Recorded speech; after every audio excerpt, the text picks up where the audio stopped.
corteza orbitofrontal, colegas, es parte del circuito límbico, ¿sí? Entonces, controla, regula todo el procesamiento emocional, pero además esta corteza orbitofrontal también es parte de lo que se conoce como circuito del cerebro social. Esta corteza prefrontal participa en todas las habilidades que se denominan de la cognición social, ¿ya? ¿Por qué? Porque tiene proyecciones directas con el circuito límbico, ¿vale? Por lo tanto, su funcionamiento siempre está teñido de un componente emocional. La que tiene mucha carga emocional, fíjense que dice aquí, la toma de decisiones. Es una función ejecutiva secundaria, es de alto nivel, pero nunca toma una decisión en un estado emocional displacentero, porque uno suele tomar malas decisiones. ¿Por qué? Porque está teñido de ese componente emocional, ¿ya? La otra corteza ahora, la ventromedial, donde nosotros vamos a encontrar, que es la región medial de los lóbulos frontales, vamos a encontrar esto que yo les denominaba que era el giro cingulado. El giro cingulado es un giro que envuelve a una estructura que se llama cuerpo calloso. Es un haz de fibras nerviosas, ¿ya? Entonces va de la parte de adelante hacia atrás. Tiene una parte delantera y un giro cingulado anterior y uno posterior. El giro cingulado anterior es el que está a cargo de lo que yo recién les hablaba, ¿ya? Que tiene que ver con el esfuerzo atencional, principalmente, ¿ya? Entonces, en general, esta corteza ventromedial está relacionada con procesos de inhibición, ¿cierto? Que hablamos un poquito de control inhibitorio, hoy día lo vamos a ver en detalle, si es que alcanzamos, si no, vamos a seguir la próxima clase. Está a cargo del control inhibitorio, de la detección y solución de conflictos, regulación de la agresión, por ejemplo, también, y los estados motivacionales, así como también del esfuerzo atencional. ¿Ya? Y cuanto más avanzamos en las partes más rostrales, más delanteras de nuestro encéfalo, nos vamos a encontrar con la corteza dorsolateral. Está ubicada en la porción más anterior de la corteza prefrontal y es la estructura más compleja y desarrollada en los seres humanos. De hecho, es la que se dice que nos hace la especie dominante en este planeta, ¿ya? Y además es la más compleja porque tiene relación también con los procesos de neurodesarrollo. Es la última área de nuestro encéfalo, de nuestro cerebro, en pasar por los procesos, por los marcadores fisiológicos de maduración. Es la última, ¿ya? Lo vamos a ver enseguida.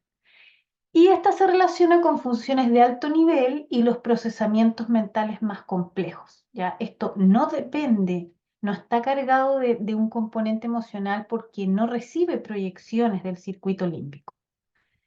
Y tiene a su cargo, por ejemplo, funciones como la planificación, la memoria de trabajo, nos posibilita la capacidad de abstracción. La capacidad de abstracción no es una función ejecutiva, es un tipo de pensamiento, ¿ya? Pero cuando se desarrolla, facilita el desarrollo de ese pensamiento abstracto. La solución de problemas complejos, la atención ejecutiva, ¿sí? Aquí está el control atencional. En la corteza prefrontal ventromedial está el esfuerzo atencional, ¿ya? En la anterior, no sé si yo les hablé de esfuerzo de control, pero voy a rectificar por si acaso. En la corteza prefrontal ventromedial nos encontramos con el esfuerzo atencional. Eso es, ¿cómo le denominamos a esa habilidad nosotros? Control inhibitorio. Bueno, ahí vamos a conocer que en el fondo es control inhibitorio, ¿ya? Ahí vamos a conocer una de las actualizaciones muy importantes porque el control atencional se encuentra dentro, o la atención ejecutiva está dentro del control inhibitorio, ¿ya? Pero cuando se habla de esfuerzo atencional, se refiere a esta capacidad de atención sostenida y selectiva. Atención sostenida, selectiva y focalizada, ¿ya? Y eso se llama esfuerzo atencional. Y quien ejerce el control de todo el circuito atencional es la corteza dorsolateral, ¿ya? Em, en esta corteza también dorsolateral nos encontramos con otra función ejecutiva que es el monitoreo, ¿sí? Para una buena o adecuada manipulación de información en la memoria de trabajo. Vamos a ver las funciones ejecutivas una por una, ¿ya? Para que quede bien claro. Pero como yo les decía, la evidencia nos dice que las funciones ejecutivas están ampliamente relacionadas con la corteza prefrontal, ¿ya? Eso desde el paradigma anatómico. Sin embargo, los últimos estudios de neuroimagen demuestran la implicación de otras regiones, tanto otras regiones de la corteza, de otros lóbulos de la corteza, como también de regiones subcorticales. Entonces, en ese sentido, nosotros tenemos que pensar que nuestro sistema nervioso central y el funcionamiento ejecutivo en la corteza prefrontal no solo depende de que esas áreas estén indemnes, necesitan que esas áreas puedan conectarse, ¿sí? Y este es el aporte que nos hace esta especialidad que se llama conectómica, que es en el fondo el estudio de todas las conexiones, las proyecciones, ¿sí? Que se generan entre distintas áreas para un buen funcionamiento mental, ¿ya? Entonces pasamos de la perspectiva anatómica, de estudiar a nuestro sistema nervioso central, a nuestro encéfalo desde la anatomía, hasta estudiarlo desde la conectividad, porque eso es lo que nos hace distintos, ¿sí? Los seres humanos, colegas, todos tenemos las mismas áreas, las mismas estructuras en nuestro sistema nervioso central, a menos que haya alguna alteración, digamos, una malformación, ¿sí? Pero todos venimos programados para esto. ¿Nos hace distinto eso unos a otros? No, tenemos una base anatómica que está presente en todos los seres humanos. Lo que nos hace distintos es la conectividad. Esto es lo que nunca se ha encontrado un conectoma igual a otro, ¿sí? Estas imágenes son reales, estas se hicieron con técnicas que se llaman tractografías y esta se utilizó un programa computacional para reflejar esa tractografía y se marcaron en rojito los nódulos de funcionamiento. Y esto es lo que es distinto. No hay ningún ser humano que tenga el mismo conectoma que otro. Y eso lo da la experiencia de vida, ¿sí? El contexto, ¿vale? Por lo tanto, al estudiar la función ejecutiva, si bien acabamos de mencionar las tres grandes áreas donde vamos a ubicar a la función ejecutiva, la corteza orbitofrontal, la ventromedial y la dorsolateral, no basta para poder explicar el funcionamiento ejecutivo. También tenemos que entenderlo desde la conectividad, cómo se conectan esas áreas con todas las otras áreas del encéfalo para que puedan cumplir el rol de control.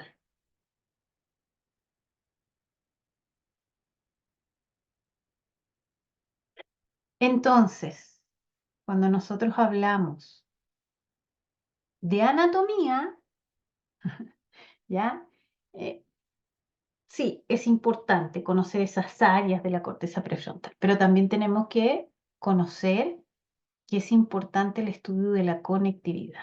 Y la conectividad es lo que conocemos como sustancia blanca. ¿sí? La sustancia blanca son las redes, los circuitos que se forman desde distintas áreas a otras. Todos estos circuitos que aparecen aquí, ya sea en la tractografía como en este programa computacional, todas estas son redes, son circuitos. ¿Y cómo se conforman esos circuitos? ¿Cómo haremos para conformar estos circuitos y que nuestra corteza prefrontal quede tan conectada con todas las otras áreas para que pueda ejercer su rol de control? ¿Cómo lo hacemos? ¿Será a través de estímulos, de experiencias? Exactamente. Necesitamos eso, indudablemente, ¿ya? Y eso se traduce, todas las experiencias, la estimulación, el contacto afectivo, las posibilidades de exploración motora, sensorial de los niños, ¿sí? Se traduce a nivel neurobiológico. ¿Cuál es esa traducción? ¿Qué es lo que nosotros no vemos que ocurre en ese sistema nervioso central? Es esto. Las experiencias del entorno posibilitan la conexión neuronal, la sinapsis, que se puedan conectar las células nerviosas, que las neuronas puedan transmitir la información y generar estos múltiples circuitos para que la función ejecutiva pueda ejercer control. ¿Ya? Y ¿cómo hacemos esto? Ay, me voy a dormir. ¿Y cómo se hace esto? Bueno, aquí les voy a comentar porque vamos a hablar un poquito de las trayectorias del desarrollo. Esto es sinónimo de que algo sucede en nuestro sistema nervioso central, ¿ya? Para que, para que esta conectividad se dé, ¿ya? Necesitamos de esa experiencia, pero también necesitamos de un entorno que nos permita el adecuado sueño y la adecuada alimentación. Porque esto se llama sustancia blanca. Sustancia blanca, sinónimo conectividad, sinónimo redes, sinónimo sinapsis. ¿Cierto? Es lo mismo, estamos hablando de lo mismo. Pero ¿por qué se llamará sustancia blanca? Porque si ustedes lo vieron aquí en la imagen, es de color blanco y está hacia adentro. Fíjense, lo que lo rodea, este volumen externo que ustedes ven aquí en la corteza se denomina sustancia gris. ¿Ya? La conectividad, ¿por qué se llamará sustancia o materia blanca? ¿Qué se les ocurre a ustedes? Porque es de color blanco. Ese es su color.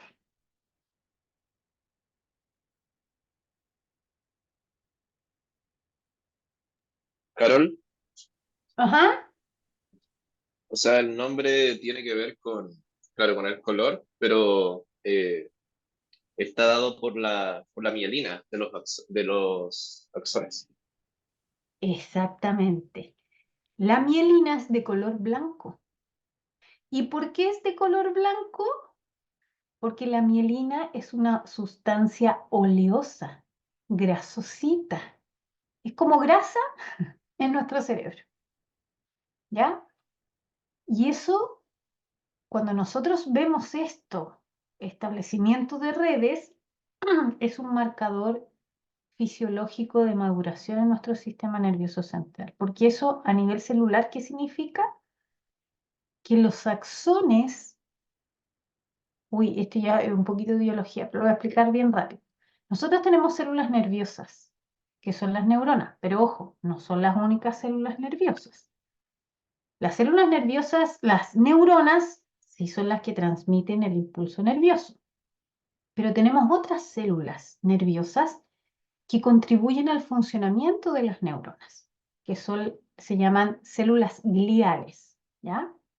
Y hay una célula glial que se denomina oligodendrocito, que envuelve al axón de la neurona en una vaina de mielina. Y como la envuelve ese axón en esta vaina de mielina, en esta vaina de oleosa, de sustancia grasa, cuando viene viajando el impulso nervioso, que cuando viaja por la neurona es un impulso eléctrico, y al ser eléctrico, eso hace que el impulso salte de vaina en vaina, como aísla, ¿sí? Y le da mucha más rapidez al impulso nervioso y hace que cuando llega a los terminales axónicos se descarguen los neurotransmisores para que la neurona siguiente reciba la señal química y continúe viajando esa información y se active toda esa red. Si los axones no se mielinizan, colegas, por más que exista estimulación, ¿sí? Porque aquí hay una base biológica más importante, orgánica, que es una buena nutrición. Por eso es que cuando nosotros hacemos anamnesis, lo más importante que tenemos que preguntar es el peso al nacer. La talla no es muy importante, pero sí el peso, ¿sí? Porque eso es el antecedente nutricional, gestacional, es tremendamente importante para el desarrollo del sistema nervioso central. Entonces, ¿qué pasa en esos casos? Cuando hay, por ejemplo, deficiencias nutricionales, los oligodendrocitos, hay menos oligodendrocitos en el sistema nervioso central. Y eso hace que ese sistema nervioso central no pase por los procesos que se denominan de mielinización. Por lo tanto, hay menos conectividad. ¿Ya? Por eso que si usted recibe en su aula un pequeñito que usted lo ve flaquito, que está como, que no está acorde a la talla en ese nivel educativo, se tiene que activar inmediatamente el protocolo que ustedes tengan con respecto a vulneración de derechos. Porque un niño en bajo peso y bajo talla es sinónimo de negligencia parental. ¿Ya? Y genera esto, menos mielinización. ¿Vale? Entonces, y bueno, ¿y qué es la sustancia gris? Sí, también tenemos sustancia gris. Queda en la parte externa de nuestra corteza cerebral, porque no son los axones, está conformado por los cuerpos de las neuronas. ¿Sí? La sustancia blanca está conformado por los axones. Aunque ustedes tienen que pensar que el cuerpo de la neurona está hacia el exterior y hacia el interior están los axones y generan toda esta conectividad. ¿Ya? Entonces, de esa manera aumentamos también la sinapsis. Por eso estos son dos marcadores fisiológicos de maduración en nuestro sistema nervioso central. La mielogénesis y la sinaptogénesis. ¿Ya? Eso es sinónimo de maduración en nuestro sistema nervioso central. Y las últimas áreas en madurar en nuestro sistema nervioso central son las áreas prefrontales. ¿Ya? Entonces, esto es un poquito retomando lo que recién conversábamos, ¿no? La corteza dorsolateral no recibe información de áreas subcorticales como la amígdala, que está a cargo, digamos, la protagonista en el procesamiento sensorial, y tampoco del hipocampo, que es nuestro centro de recuperación de memorias, ¿ya? O de transformación de memorias de corto a largo plazo. ¿No recibe?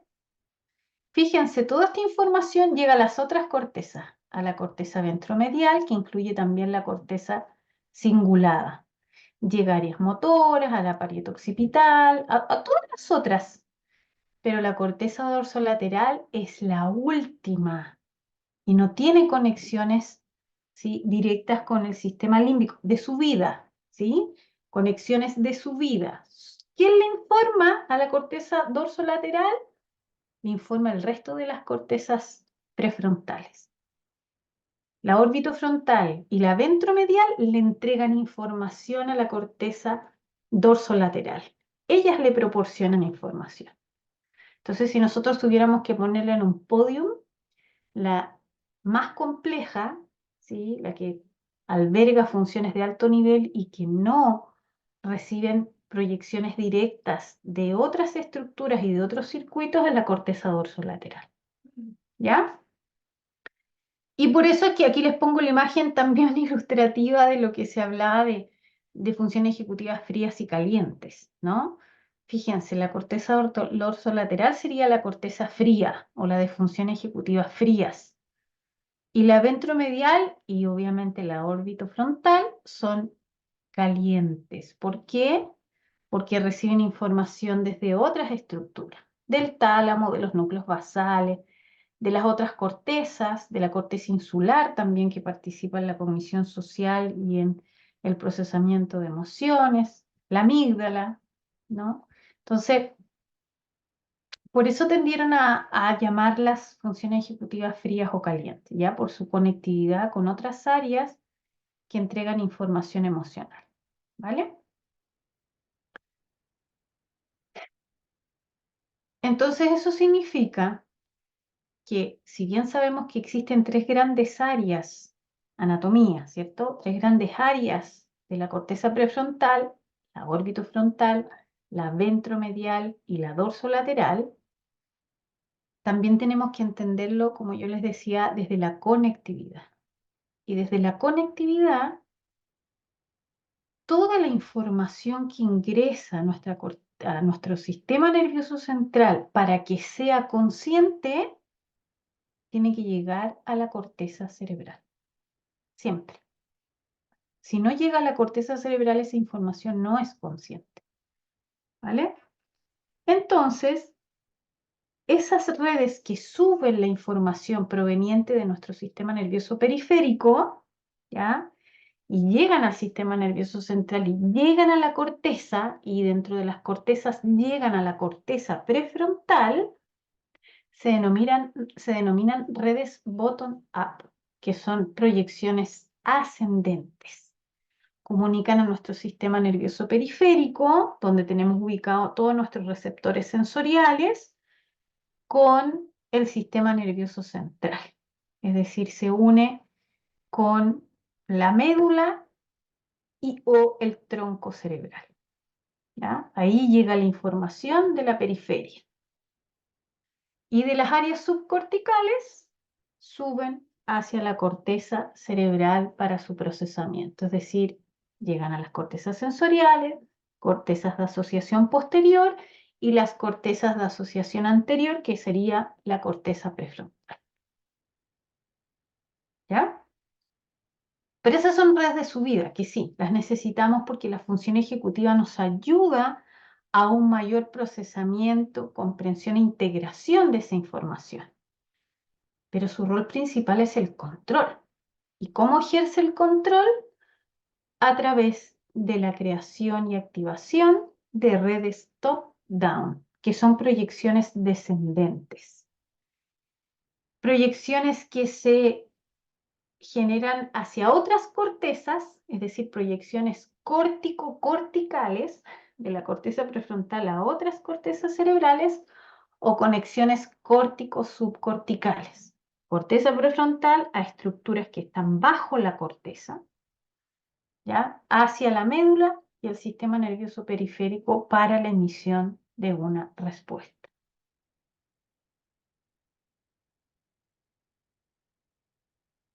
Entonces, esa es su manera de controlar.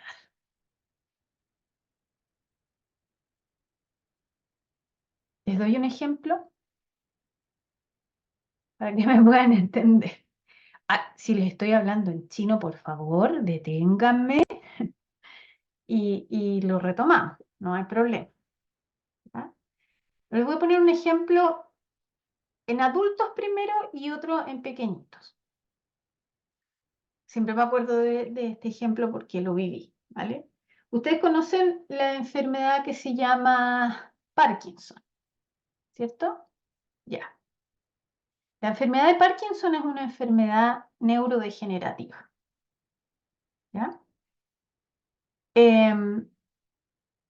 En la enfermedad de Parkinson, lo que ocurre es que hay unas estructuras que están bajo la corteza cerebral que se llaman núcleos basales, que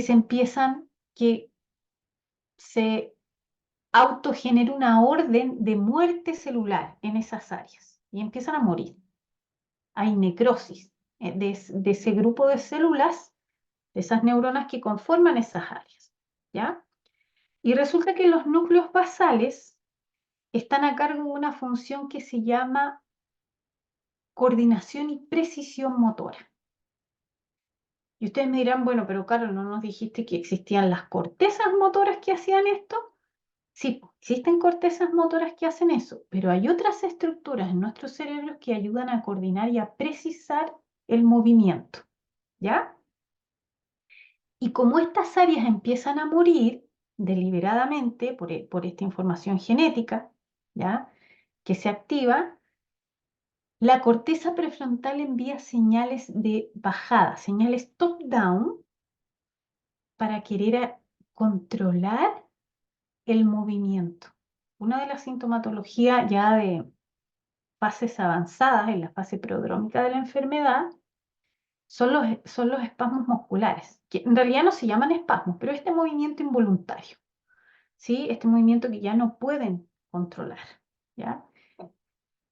Y resulta que se pensaba en un principio de que era una falla en la función ejecutiva, que no lograba programar el movimiento adecuado, como por ejemplo para tomarse una sopa con una cuchara, ¿cierto? Y cuando empezaron a investigar todo esto, se dieron cuenta que no era una falla en las redes de control de la función ejecutiva, ¿no? Ni de orden hacia la corteza motora. Era una falla en el área subcortical. Como estaban muriendo estas neuronas, la corteza prefrontal enviaba señales para decirle, oye, funciona, ayúdame a precisar este movimiento, a controlarlo. Pero como esas áreas están muriendo, todos los neurotransmisores que descarga la red ejecutiva para controlar no tenían cómo generar efecto porque ya esas neuronas no estaban recibiendo información, estaban muriendo. Y se genera esa falta de control en los movimientos, que no es un fallo ejecutivo, tampoco es un fallo en la corteza motora, es una falta de funcionalidad en estas estructuras que son subcorticales que ayudan a la corteza prefrontal y motora a precisar ese movimiento, ¿ya? Entonces ahí nos damos cuenta cómo la función ejecutiva tiene la posibilidad de generar ese control en áreas que necesitamos para un adecuado funcionamiento diario, ¿ya? Les pongo el otro caso, el otro extremo. ¿Han escuchado hablar de los trastornos motores? En realidad no son muy conocidos en el ámbito educativo, ¿ya? Así que si no lo han escuchado, no hay problema.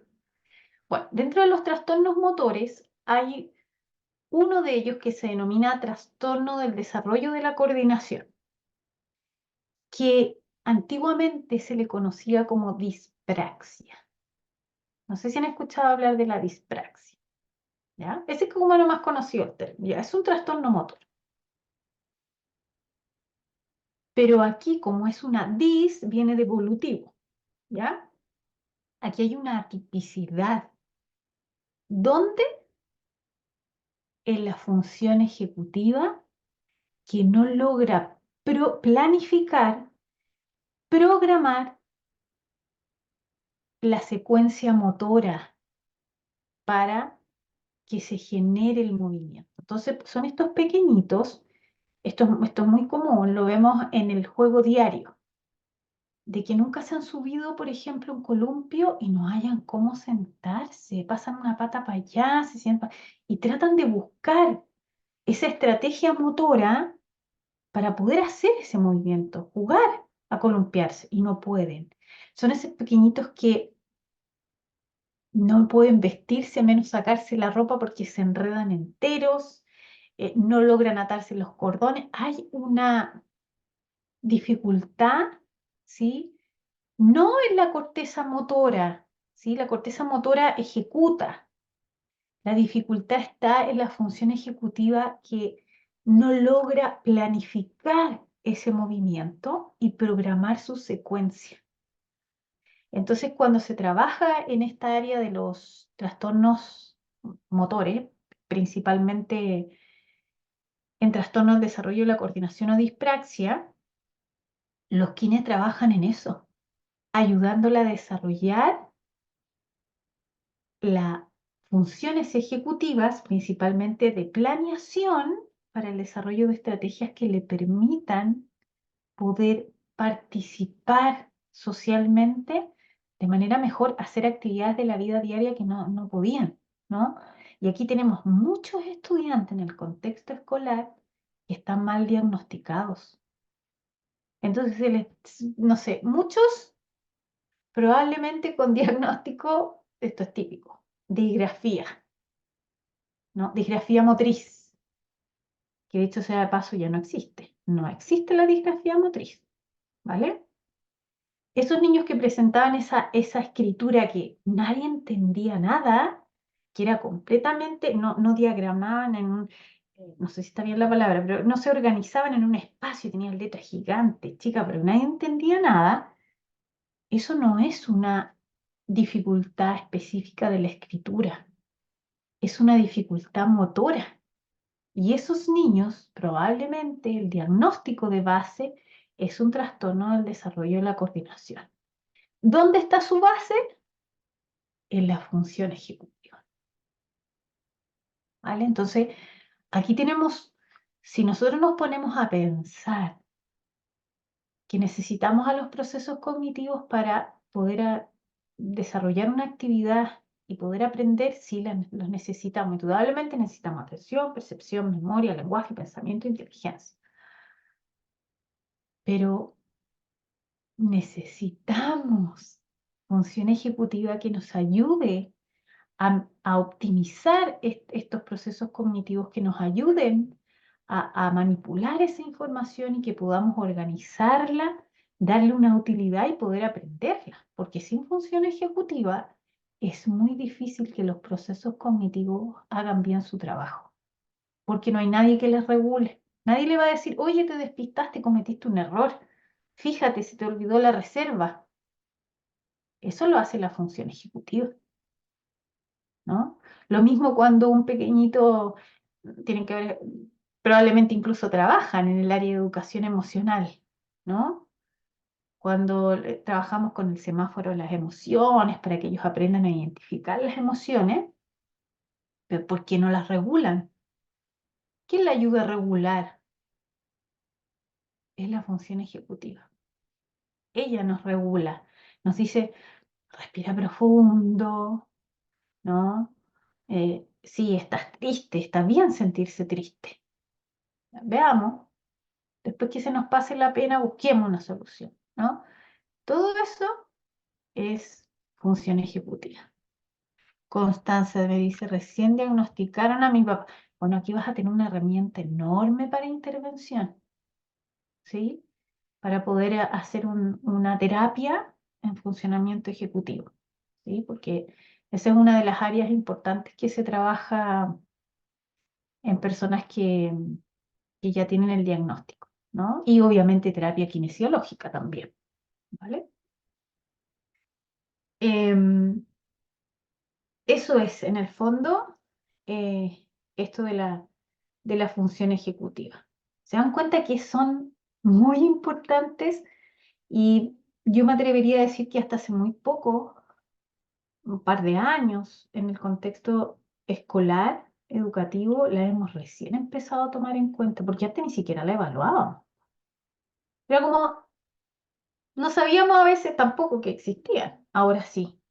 Y ahora vamos conociendo con mayor razón año a año por las investigaciones de que son tremendamente importantes. ¿Ya? Entonces, se entiende lo de las redes, que es importante las redes de su vida, porque provee la información para que la función ejecutiva haga un procesamiento complejo, ¿sí? Acompañado de los procesos cognitivos, nunca funciona solita. ¿Ya? Todos los procesos cognitivos ahí mientras ella regula, controla, ¿sí? Porque si nosotros tuviéramos que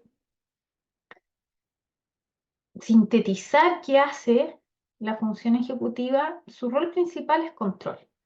Pero en realidad la función ejecutiva administra, monitorea y controla. Entonces, por ejemplo, si de pronto la función ejecutiva dice, ay, aquí, no sé, necesitamos atención sostenida, ¿no? Envía la señal, po. Le dice, ya, mantente al límite, aguanta, ¿no? Lo mismo a los sistemas de memoria.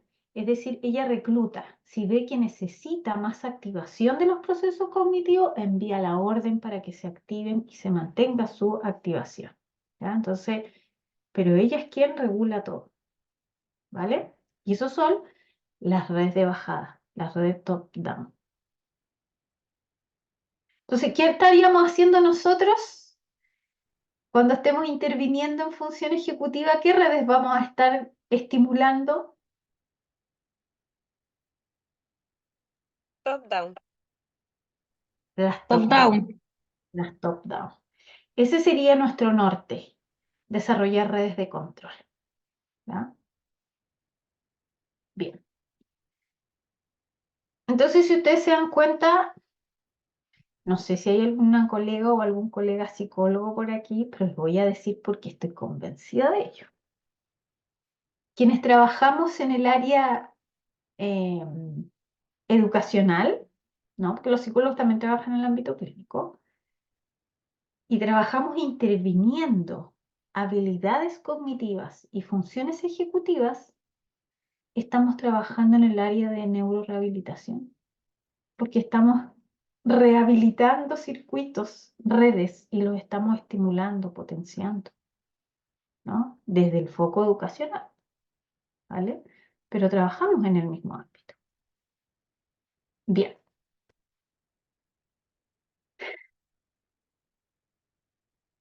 Ahora que nosotros conocemos cuáles son estas áreas, y dijimos que son tres en general, de la corteza prefrontal, más los circuitos, top-down, no, bottom-up y top-down, también es importante que podamos saber cómo se desarrollan, ¿sí? ¿Cómo pasan por estas trayectorias del desarrollo las funciones ejecutivas? ¿Ya? Ya. Lo primero es que siguen trayectorias de desarrollo irregulares. ¿Qué significa eso? Que no todas emergen al mismo tiempo, ¿ya? Todas tienen sus propios tiempos de desarrollo. Lo vamos a ver ahora. Y lo otro es que ese desarrollo de funciones ejecutivas que va a ir emergiendo en las distintas etapas, en las distintas edades, es sinónimo de intensas transformaciones neuroanatómicas, de estructura y de función. Es decir, aquí se está estimulando y desarrollando las áreas, anatomía, pero también la conectividad. Entonces, modificación o transformación de la estructura y de su funcionalidad. ¿Ya? Y eso está ligado, miren, no cambié el título, perdón. Eso está ligado a que las funciones ejecutivas están directamente relacionadas con los procesos de neurodesarrollo, es decir, la función ejecutiva depende, ¿sí?, del desarrollo, de la programación de desarrollo del sistema nervioso central. ¿Sí? El sistema nervioso central se desarrolla con una lógica de maduración póstero-anterior, ¿sí? Y principalmente, además, se pasan por procesos madurativos, primero que todo, las áreas motoras y sensoriales. Son las primeras que pasan por estos procesos de maduración, ¿ya? ¿Y qué significa estos procesos de maduración? Bueno, prolongación de axones, ¿sí? Se alargan los axones de las neuronas. Se produce la arborización de dendritas, ¿sí? En el cuerpo del soma salen las dendritas que se alargan, esas son las que se comunican en el fondo, ayudan a la comunicación para establecimiento también de los circuitos, al igual que los axones, y los procesos de mielinización, ¿ya? Pero estos presentan una demora cronológica en relación al desarrollo de otras áreas cerebrales. Aquí hay un desfase madurativo que viene programado en nuestros genes. No pasamos por ese proceso madurativo al tiro, ¿ya? Y este proceso de mielinización, como yo les decía, sigue un orden determinado. Primero las áreas motoras y sensoriales, ya que se mielinizan antes que las áreas de asociación, ¿ya? Y las últimas que se mielinizan justamente son la corteza prefrontal.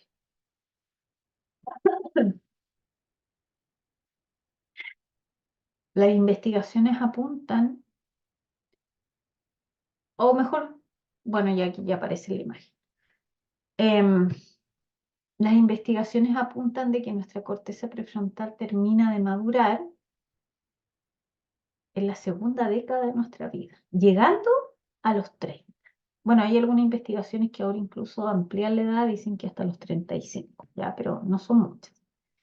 Pero en la segunda década de nuestra vida recién estamos terminando de madurar nuestra corteza prefrontal, ¿sí? Y esa maduración, que son las áreas que se ven así en color más frío, como azul, violeta, ¿no? Es sinónimo de eh, disminución del volumen de la sustancia gris. ¿Por qué disminuye la sustancia gris? Porque lo que aumenta es la conectividad, es la sustancia blanca, ¿ya? Y eso es sinónimo de mielogénesis y sinaptogénesis. Y eso vamos a ver que es posible de observar al 100% la segunda década, entre los 25 y ya llegando a los 30, ¿ya? Y por cierto que hay cerebritos que nunca terminan de madurar, siempre lo digo porque también es verdad, ¿ya?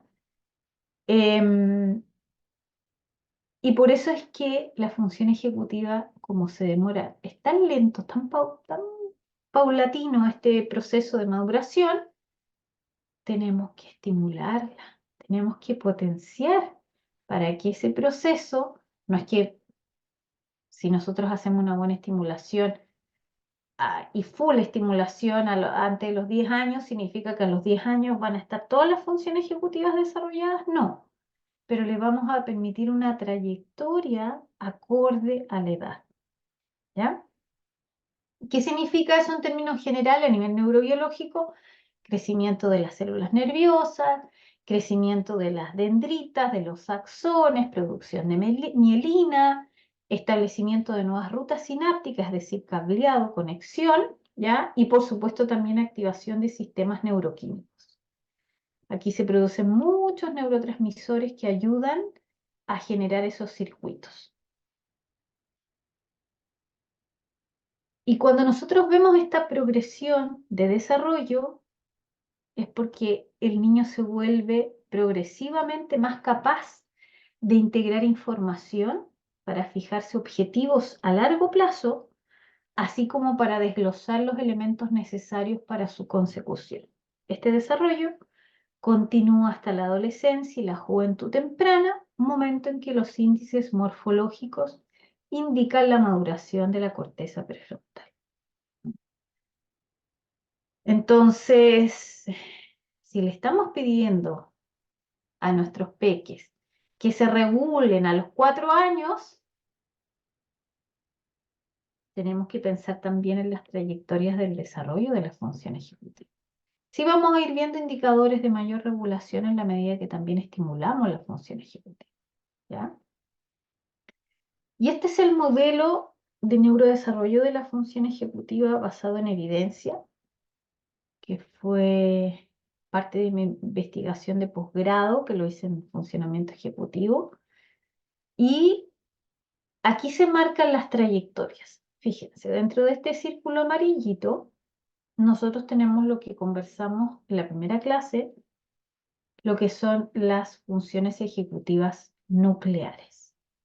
Memoria operativa, voy a poner otro color porque se me nota. Tenemos memoria operativa o de trabajo, son sinónimos, control inhibitorio y flexibilidad cognitiva. Esas son las tres funciones ejecutivas nucleares. ¿Por qué se denominan así? Porque son las primeras que emergen en el desarrollo y sientan las bases para el desarrollo de todas las otras funciones ejecutivas que son más complejas. Entonces tenemos aquí, la primera que se desarrolla es la memoria operativa de trabajo, que ya es posible observarla desde los 6 meses con claridad, ¿sí? Hay estudios que indican que se puede observar mucho antes, sí, pero desde los 6 meses ya los bebés son capaces de retener información, mantenerla en forma online para poder procesarla, ¿ya? ¿Ustedes han escuchado hablar de ese concepto que se llama permanencia del objeto? Sí, Que profe. Sí, Piaget profe. hablaba, ¿no? Bueno, Jean Piaget, que en paz descanse, hoy en día la neurociencia cognitiva le está cuestionando todo, ¿ya? Pero él nos hablaba de que, voy a poner me dijeron que lo conocían. ¿Hay alguien podría dar algún ejemplo de lo que es la permanencia del objeto? Para no explicarlo yo solo. Yo Sí, lo recuerdo Marcela. de, ¿Ya? lo digo, ¿Algo? lo que ¿Sí? yo recuerdo es de las pruebas piagetanas, en donde se le mostraban distintos tipos de materiales a los niños y ellos tenían que descubrir esta permanencia del objeto, o sea, si es que desaparecía o cambiaba, por ejemplo, el mismo tamaño del vaso, o sea, vasos de tamaño distinto, pero con la misma cantidad de agua. Entonces hay más o menos Ah, cantidad. Todas estas ya. pruebas, yo recuerdo que Ya. estaba la permanencia. Y Celeste, pero eso no era permanencia del objeto. Esa es una noción lógica que Piaget denominó como conservación. sí, la de la permanencia era la de la bola, que se pasaba por un tubo, creo.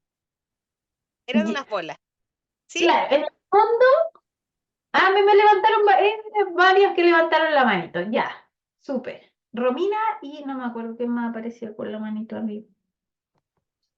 Sí, yo recuerdo que la permanencia del objeto tiene que ver con el hecho de que el objeto desaparece de la vista del niño y él tiene la representación de ese objeto y sabe que está ahí, que existe. Creo que a eso se refiere. Claro, o sea, cuando nosotros jugamos con los niños, en esta etapa, desde los 6 a los 12 meses, y dan con un juguetito y luego tapamos ese juguete. O bien con una pelota jugamos y resulta que la pelota se mete debajo de la cama o debajo del sillón. Antes de los 6 meses, los niños piensan, así le denominó Piaget, hoy en día sabemos que no se llama así, pero bueno, que el objeto ya no existía, porque no está a la vista, ¿cierto?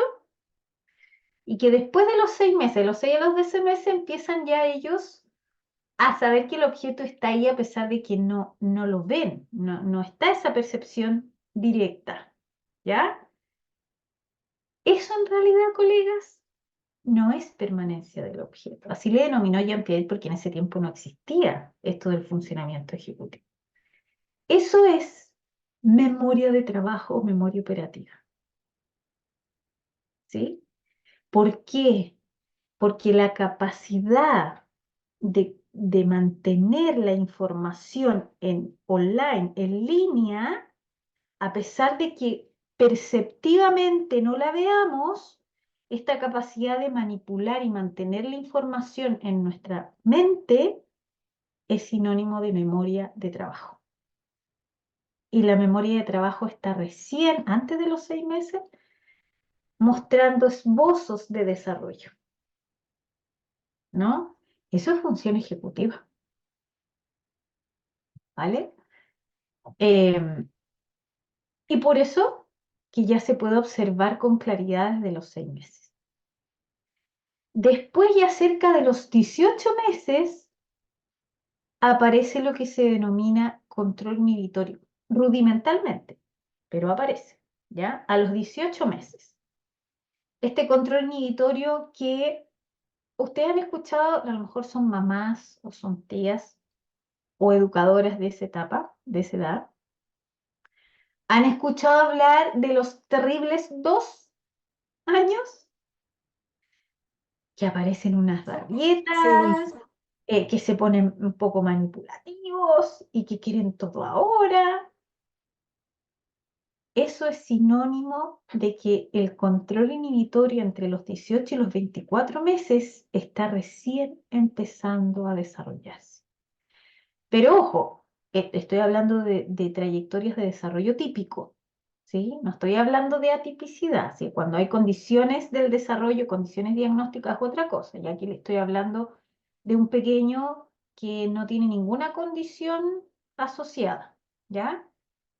Es porque el control inhibitorio recién empieza a desarrollarse. Por eso que a los 2 años ya son capaces de comprender en el aula de educación parvularia que primero tienen que levantar la manito para poder hablar. Que aprenden ciertas también normas o reglas de convivencia, ¿no? Y eso también se da gracias al control inhibitorio. Saber esperar su turno. Control inhibitorio, ¿ya? Y por último, alrededor de los 36 meses, aquí ya estamos hablando 3 años, ¿cierto? Ya aparece lo que se denomina como flexibilidad cognitiva, la otra función ejecutiva, ¿vale? ¿Y qué era la flexibilidad cognitiva? Según lo que ustedes comprenden hasta ahora.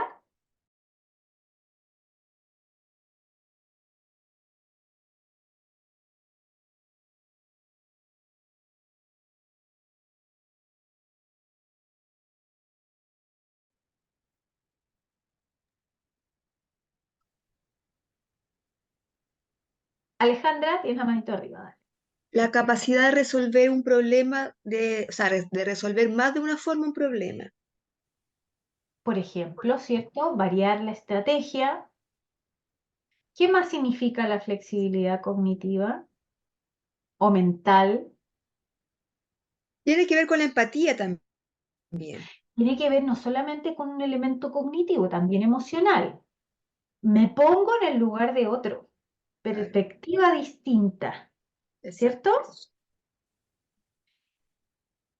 Le llamamos a eso, ¿cómo le llamamos a eso? Desde el punto de vista cognitivo, perdón, desde el punto de vista emocional le llamamos empatía, ¿cierto?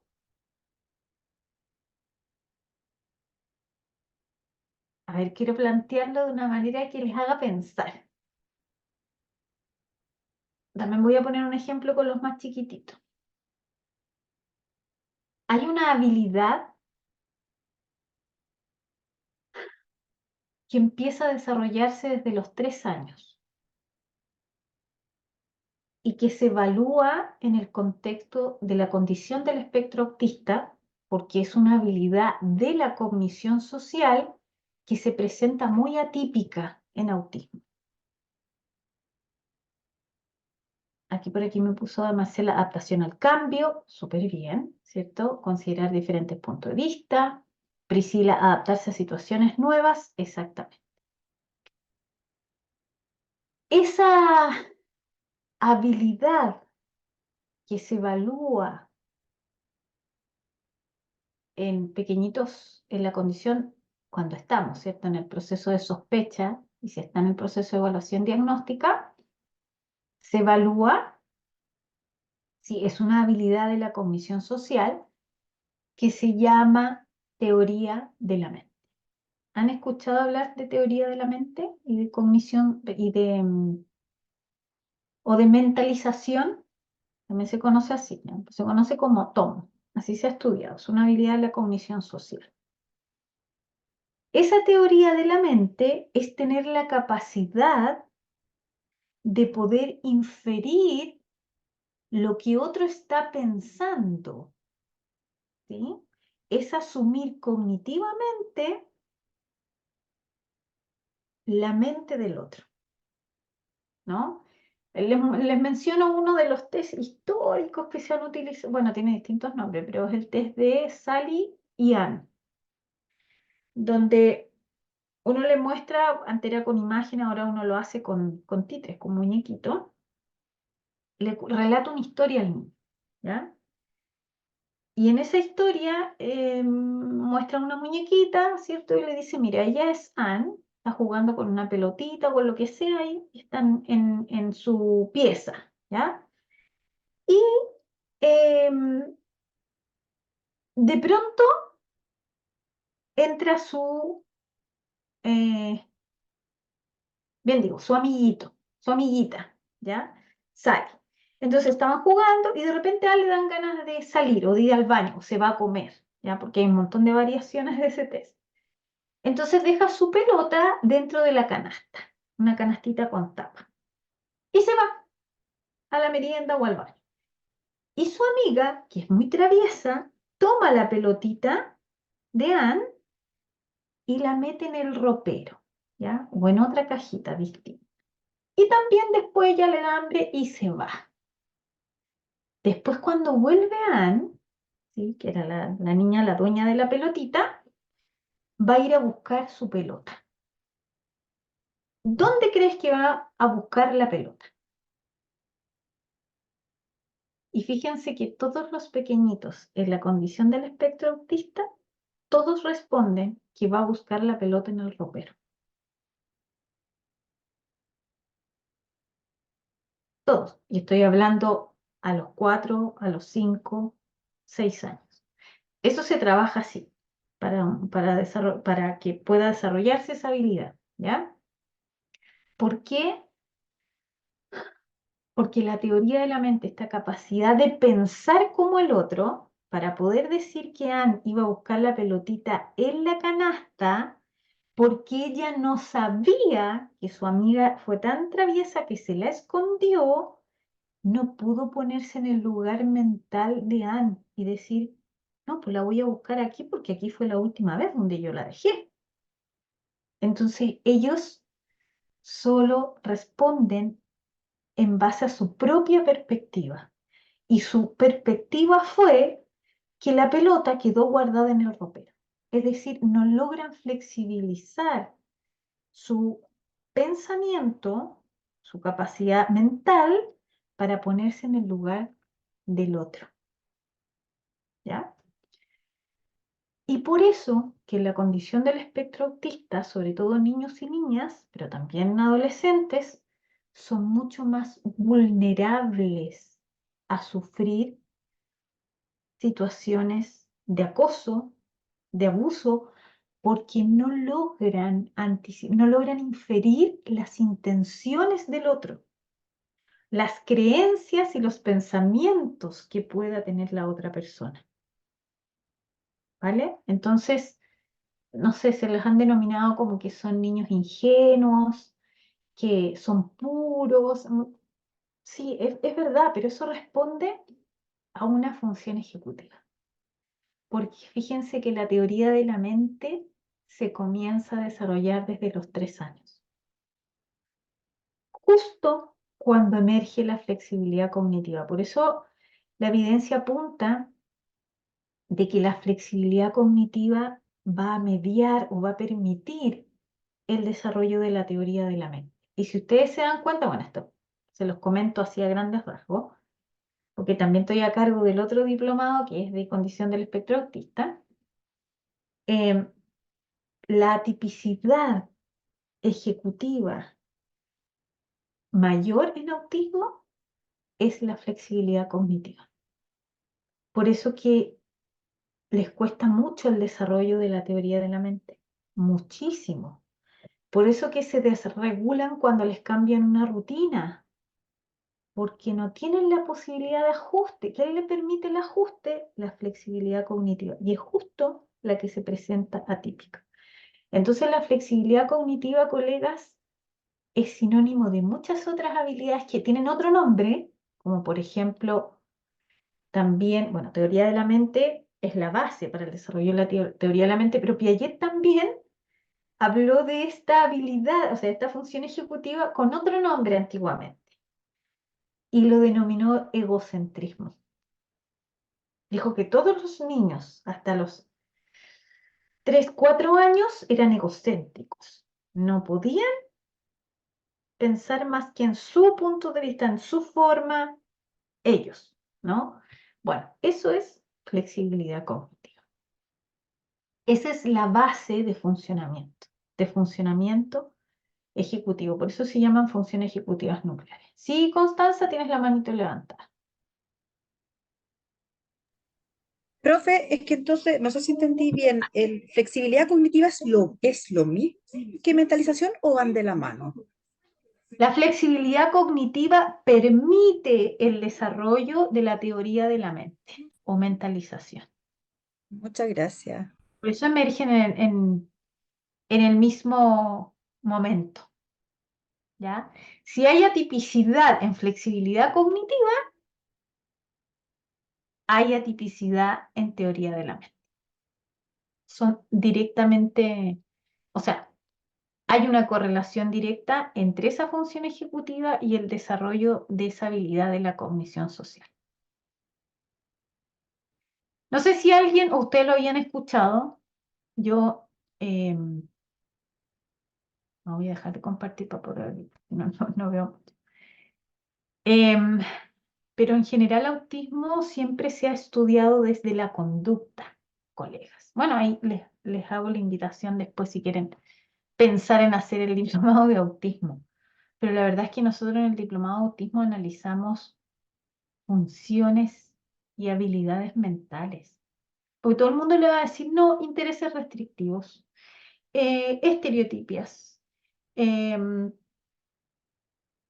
conducta estereotipada, ¿no? O intereses profundos, un montón de formas. Pero ¿qué es eso? Son conductas, ¿cierto? Que tienen que estar presentes, son parte del criterio B, criterio diagnóstico. Pero ¿eso qué significa a nivel mental? Porque eso es conducta.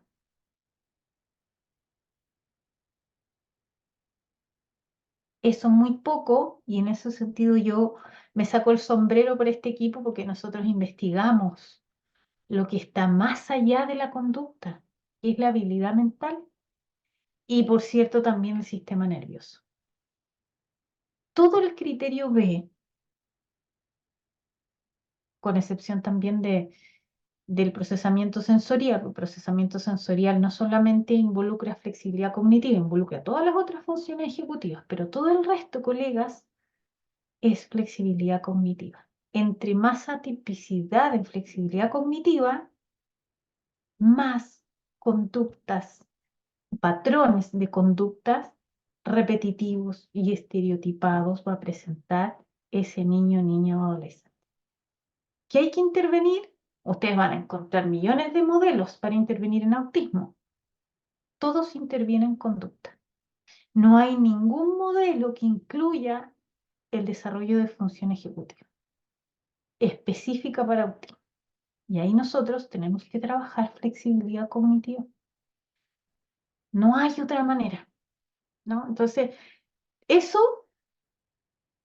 es cuando uno comprende el funcionamiento mental y la base neurobiológica para poder saber con claridad por qué se genera esa conducta y a qué se debe. Porque son los procesos mentales, procesos cognitivos, ejecutivos principalmente, y también, obviamente, emocionales y sociales. Cuando nos hablan de desregulación en autismo, ¿de qué es sinónimo? Perfil dice ejecutivo, falta atipicidad en funciones ejecutivas que hacen que emerjan esa desregulación, que no logre controlar su conducta emocional motora. ¿Por qué? Porque hay atipicidades en la función ejecutiva.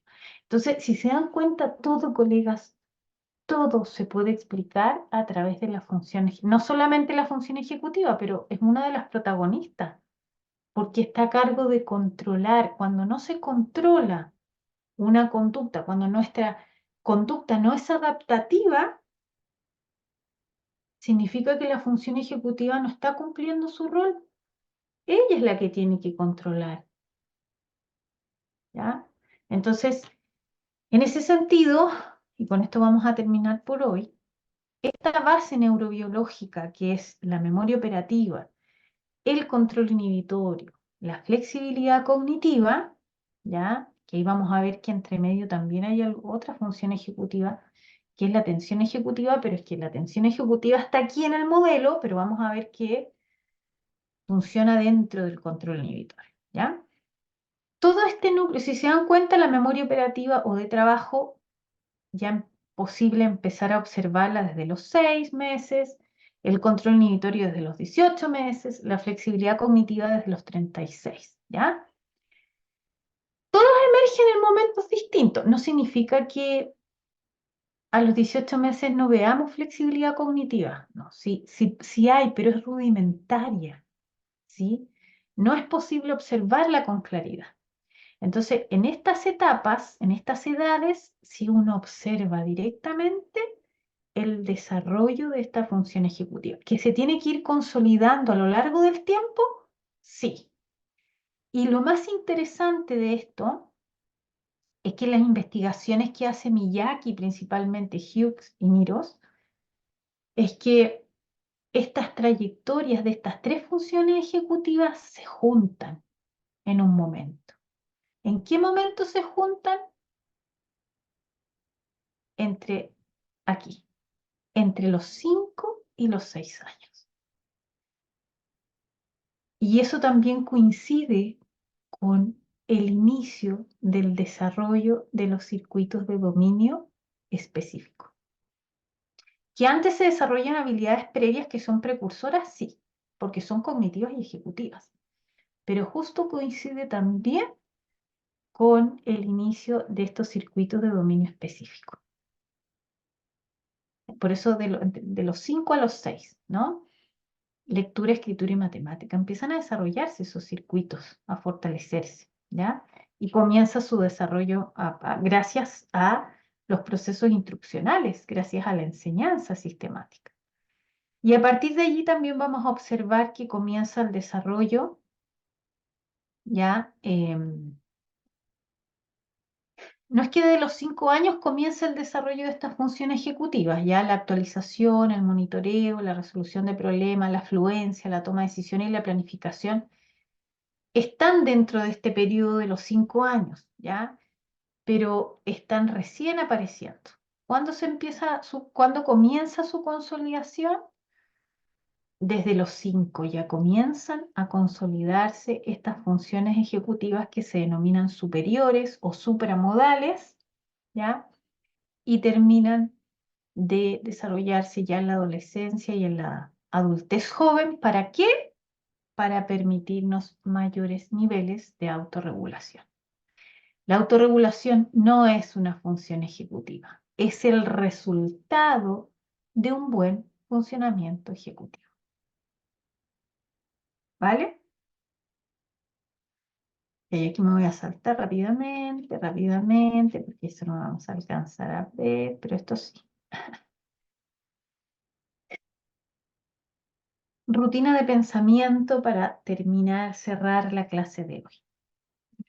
Es una rutina de pensamiento, se llama el semáforo.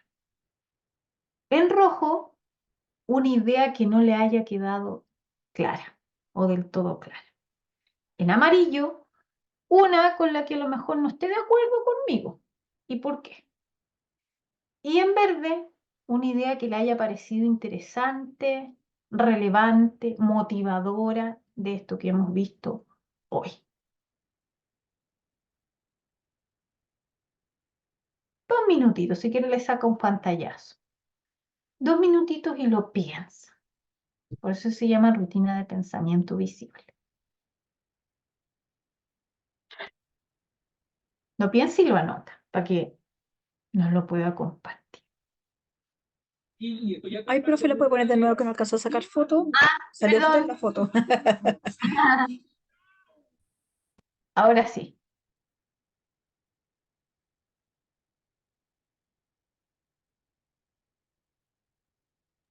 Gracias.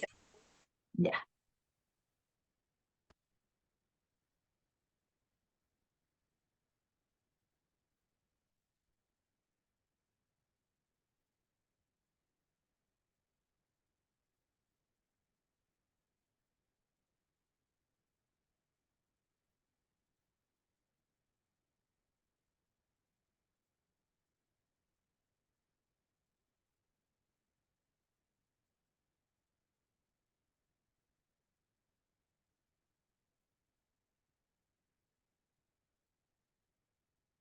Hay 1, 2, 3, 4 Constanzas en el grupo.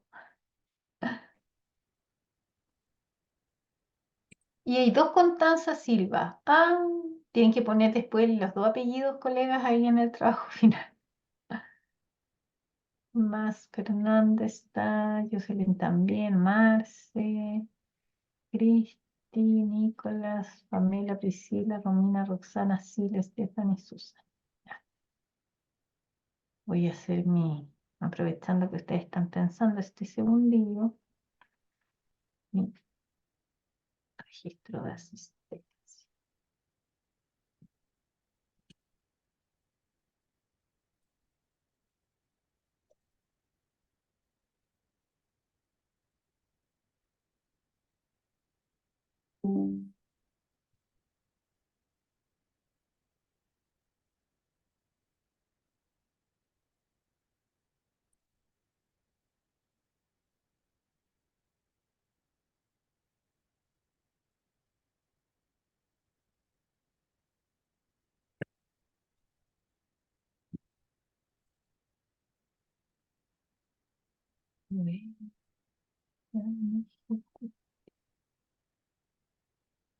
Ya.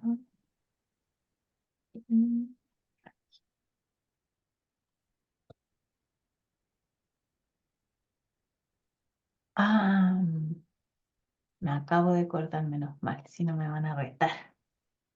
Voy a pedirles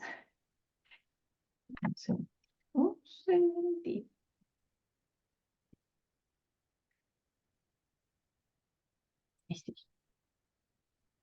Que puedan activar su cámara, porque tengo que sacar, esto debería haberlo hecho en la primera clase y me olvidé. Que puedan activar su camarita porque tengo que sacar una foto de registro para nuestras redes sociales de inicio del programa académico. ¿Ya? Así que activen ahí la cámara, solamente un segundillo. ¿Ya? Y ¿ya? Sí, la María José, Nicolás, Gabriel, Constanza, Carlos, a ver si se animan. Hola, Carlos. Hola, Supe, no sé por ahí el resto, Gabriel, Nicolás. ¿Lo digo bien, cierto? ¿O es Nicolás nomás? Nicholas. Ah, ya, perdón. Estaba preguntando. ¿Ya? Profe, yo la tengo activa, no sé si se logra ver algo. No se ve, sale como cámara inactiva. A lo mejor la tienes que generar el ajuste abajo en la camarita, donde aparece el dibujito de camarita.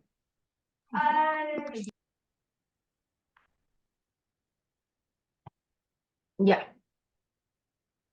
Faltaron porque son justo 30. No, 31 parece que es, pero no importa. Ya. Con su mejor sonrisa ahí para que podamos tomar la foto. ¿Ya? 1, 2, 3. Espérenme, ahí va una.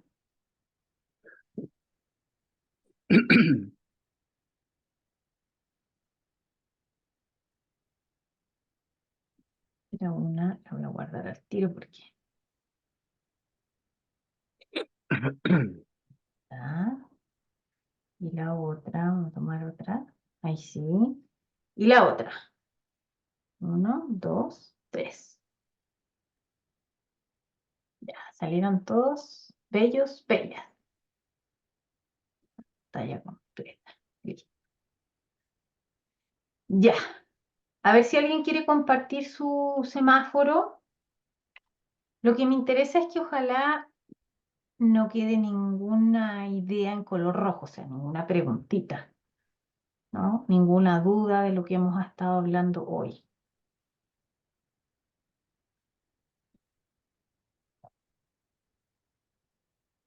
Par- ¿Alguna? ¿Mm? Por ahí escuché a alguien. par- Parto que no tengo para poner el icono de la manito levantada. Ah, ya, ya, Claudia.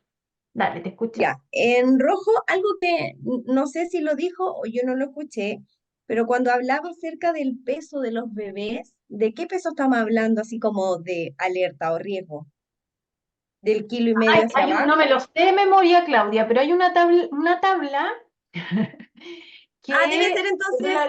la voy a buscar porque yo la tengo, ¿ya? Es una Ya, tabla que se utiliza para ir midiendo, para ir monitoreando el peso. Eso es desde el nacimiento, ¿ya?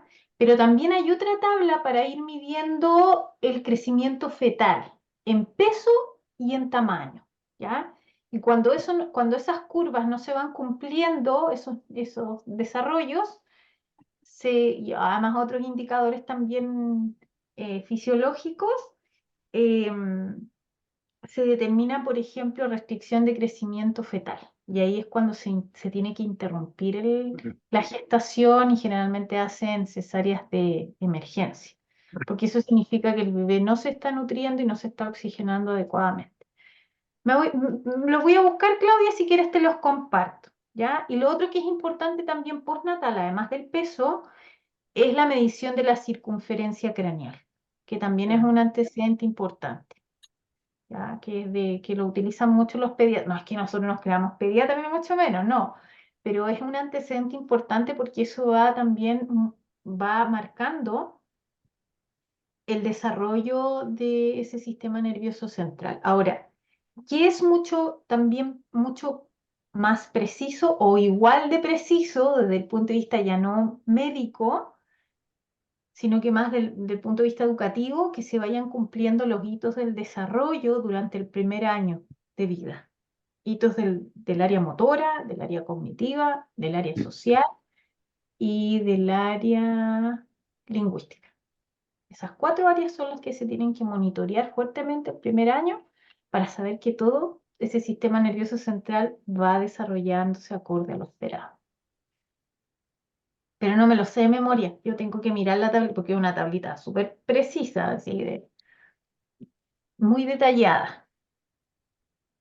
Ya. En amarillo yo seleccioné la parte que igual encuentro así como un poco que está mal debe, porque eh, bueno, he trabajado en área de educacional, pero actualmente me dedico al área de salud y veo muchos niños con vulneraciones de derechos en todo su aspecto, desde leve hasta grave.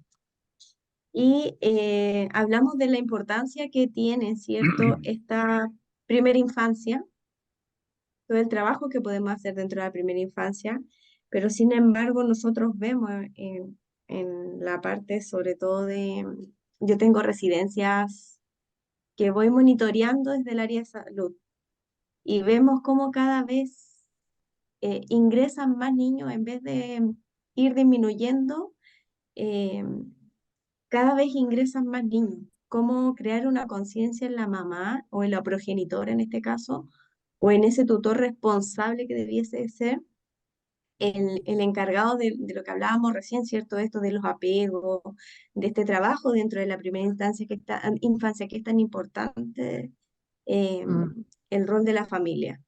Y sin embargo, ahí nos encontramos bastante al debe, al menos yo que estoy desde esta otra vereda, me toca ver cómo en una semana recibimos bebés recién nacidos, 3 días, 6 días, 7 días, 12 días de nacido, en donde la mamá es como que fue a comprar el pan, lo parió y se escapó en la noche y nunca más se supo. No puedo creer. Entonces ahí eso siento Ujú. así como que estamos, como, ¿cómo podemos, cierto, apoyar desde esa parte? Y el verde, la verdad es que agradezco mucho, Carol, siempre compartir tus conocimientos. Y bueno, yo que tuve la oportunidad de hacer el diplomado de la condición del espectro autista, esto viene claramente a complementar eh, lo que vimos dentro, porque alcanzamos a ver un poco de las funciones ejecutivas. Y esto viene a complementar así de una forma, así como terminar de armar el puzzle, por decirlo de alguna manera, eh, en este diplomado. Así que muchas gracias por este compartir de conocimiento y de forma tan actualizada, porque si hay algo que rescatar del equipo de Carol o del Centro de Neuropsicopedagogía, que siempre están, como dice ella, a la vanguardia con el conocimiento. De hecho, nosotros habíamos tenido una capacitación súper interna entre el área de salud y sin embargo, Carol también iba casi a la par con esas capacitaciones. Así que se agradece, Carol, esta instancia. Ah, muchas gracias, Claudia. Sí, mira, ahí solo argumentar que, claro, pues tenemos muchas falencias sociales. Arrastramos probablemente esas madres que abandonan a sus hijos recién nacidos, también son mujeres vulneradas, o también deben de tener una vida que las llevó finalmente a generar esa conducta de desapego.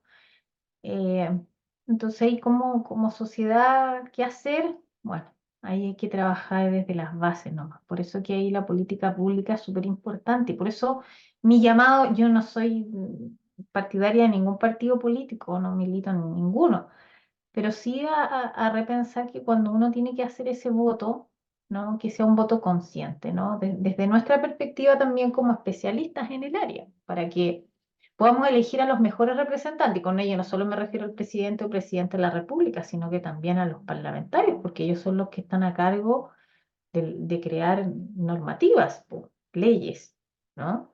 Entonces, mientras ese voto tiene que ser consciente para aquellas personas que sí están comprometidas con ir solucionando esto de a poco, porque esto es a largo plazo, obviamente, pero que estén en esa área que nos puedan contribuir también al trabajo con las infancias. Gracias, Claudia. ¿Hay alguien más, colegas, que haya quedado con alguna lucecita roja? ¿Amarilla? ¿Tampoco? ¿Con alguna verde? Con una verde yo me quedo tranquila, que vamos bien.